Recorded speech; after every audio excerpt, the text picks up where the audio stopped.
No one expected that Miss Clara wouldn't return after the holidays. Grayson Hollow was the kind of town where nothing really happened.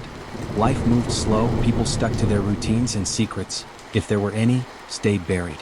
But everything changed in the winter of 1996, when a young schoolteacher vanished without a trace. Clara Jennings, 27 years old, had taught history at Ridgeview Secondary School for just under 2 years. She was well-liked, soft-spoken, and had a passion for uncovering lesser-known stories, especially the ones that made people uncomfortable. After the Christmas break, she was expected back in the classroom on Monday morning, but she never showed. At first, people assumed she was sick or delayed coming home from visiting her family. But calls went unanswered. Her house was locked. Mail piled up. Within 2 days, her neighbors reported her missing. The investigation started quietly, but it didn't stay that way. You see, Clara wasn't just a teacher. She had recently been digging into the history of Ridgeview itself, not the lessons taught in class, but what she described in her notes as the hidden layers of the school's past. Some believed she'd discovered something. Others said she was simply obsessed. As the search for Clara widened, suspicion fell on an unlikely figure, a 14-year-old student named Annie Holt. Annie had always been different, quiet, brilliant but withdrawn. She spoke rarely, and when she did, it was often in riddles. Some students said she talked to herself. Others claimed they heard her whispering in corners, asking questions no one understood. The school counselor revealed something else. Just before the break, Clara had scheduled multiple private meetings with Annie. She had expressed concern, saying Annie knew things she shouldn't. And days before Clara vanished, neighbors saw the girl visiting her teacher's home. She was the last person known to see Clara alive. After Clara's disappearance, Annie's behavior changed. She stopped speaking altogether. She drew strange images in her notebooks, symbols, burning buildings, what appeared to be a woman tied up in red fabric. One image bore a chilling resemblance to Clara's cottage, but engulfed in flames. Rumors spread fast. She did it, some said. She snapped. With no evidence but growing fear, authorities placed Annie in temporary psychiatric care. No charges were filed. But in the court of public opinion, she was guilty.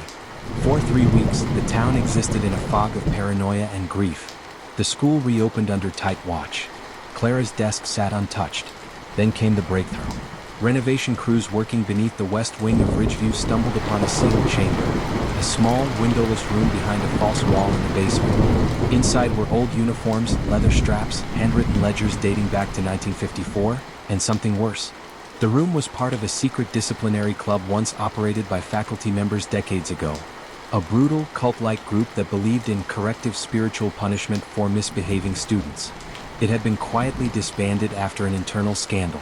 Officially, it was erased from Ridgeview's history. Unofficially, some believed it never really ended. Clara had found references to this group in archived files during the break. She was planning to go public with her findings. She never got the chance. In a hidden crawlspace near the boiler room, authorities found Clara's remains. Wrapped in decaying school banners, her body had been carefully hidden, the floor resealed. Forensics confirmed she'd been dead since the first week of January. The killer? A retired janitor named Harold Pike, a man who had worked at the school since the 70s and who had served as caretaker of the basement archives.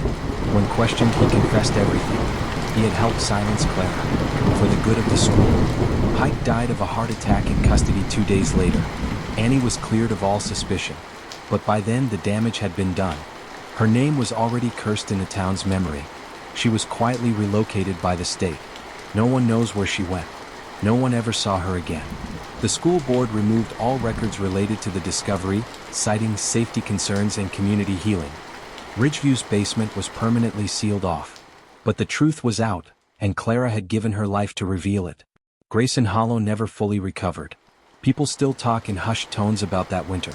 And some say that when the halls are quiet, you can still hear Clara's voice echoing through the old pipes, reminding us that history, no matter how dark, always finds a way back to the surface. Deadly truth uncovered. Because some stories refuse to stay buried.